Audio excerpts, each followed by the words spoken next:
বাসুসের যুদ্ধ নামে একটি যুদ্ধ। বাসুস একজন মহিলার নাম। বনু তামিম, তামিম গোত্রের মুনজিরের মেয়ে বাসুস।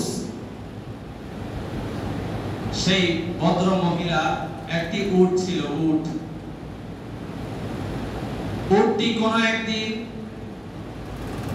চারণভূমিতে চড়তে চড়তে সে কুলাইবের সীমানায় গিয়ে উপনীত হয়। কুলাইবের সীমানায় পৌঁছার পরে এই উট কুলাইবের একটি পাখির ডিম ভেঙে ফেলে। এই ডিম ভাঙাকে কেন্দ্র করে কুলাইব বাসুসের উটনির দিকে একটি তীর নিক্ষেপ করে উটনিটাকে আহত করে।